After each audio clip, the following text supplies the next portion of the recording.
தீர்க்க தரிசன word of piece. இந்த நிகழ்ச்சி முழுக்க தீர்க்க தரிசனங்களோட ஆண்டவர் கொடுக்கிற ஒரு நிகழ்ச்சி. ஆகையினால இன்றைக்கும் முழுக்க ஆண்டவர் தீர்க்க தரிசனத்தோடு இடைபட வல்லவர். அவர் தீர்க்க தரிசனமாய் சொல்லுகிற ஒவ்வொரு காரியங்களும் நிச்சயமாக நிறைவேறும். அவர் சொல்லிட்டு அதை ரிப்பீட் எடுக்கிறவர் அல்ல. அவர் சொல்லி செய்யாமல் மனம் மாறி போகிறவர் அல்ல.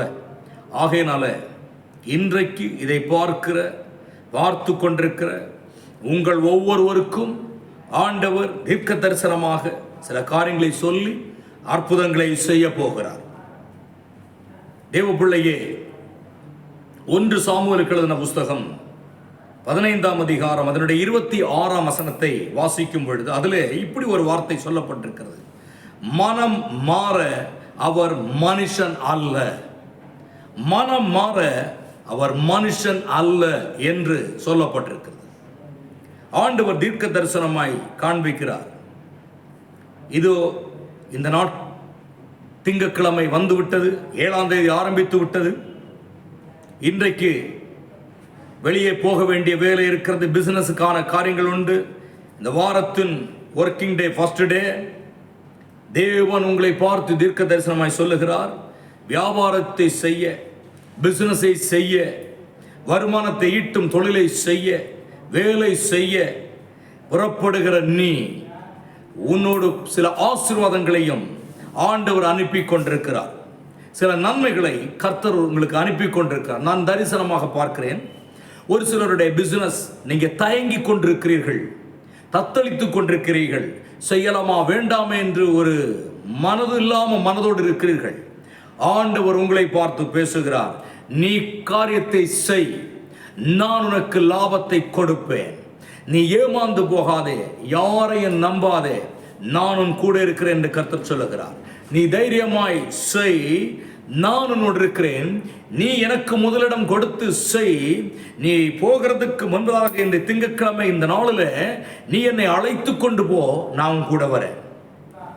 என் தேவனுடைய பிள்ளையே, ஆண்டவர் சொல்லுகிறார், நான் மனம் மாற மாட்டேன், நான் மனசு மாறி போக மாட்டேன். உங்களுக்காக நான் ஏதோ ஒன்றை செய்யத்தான் போகிறேன். தரிசனமாக பார்க்கிறேன். முடங்கி கிடந்தாய், என்ன செய்வென்று தெரியாமல் திகைத்தாய். நீ புறப்பட்டு போகிற வழியில் உனக்கு என்ன இருக்குன்னு தெரியாது. ஆனாலும் இந்த நாளில் நீ புறப்பட்டு வந்திருக்கிறாய். உன்னை நான் வழி நடத்த போகிறேன். இந்த நாள் முடிவதற்குள் உனக்கு ஒரு அற்புதத்தை நான் காண்பிப்பேன். Praise to Jesus. அருமையான தேவனுடைய பிள்ளையே, கர்த்தராகிய ஆண்டவர் நமக்கு தீர்க்க தரிசனமாய் சொல்லுகிறது. என் ஆண்டவர் சொல்லுகிறார், நீ போட்ட பணத்தை எடுக்க வேண்டும் என்று போராடுகிறாய், சீக்கிரத்திலே கிடைக்காதனாலே தவித்துக் கொண்டிருக்கிறாய்.